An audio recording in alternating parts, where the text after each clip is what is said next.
হঠাৎ ফ্রিজের ভিতরে জিনিস নিতে যেয়ে দেখি এই জিনিসটা। এটা কি হতে পারে বলেন তো আপনারা কমেন্টস করে। এটা কিভাবে ফ্রিজের ভিতরে ঢুকলো? ওরে আল্লাহ রে, তো ভয় লাগছে দেখে। ও ওরে আল্লাহ, কামড়াবে না, সাহসী তুমি, এটা সাহসী।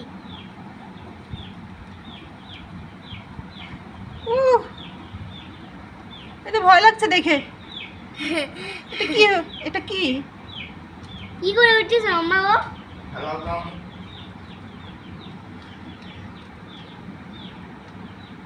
ওমা,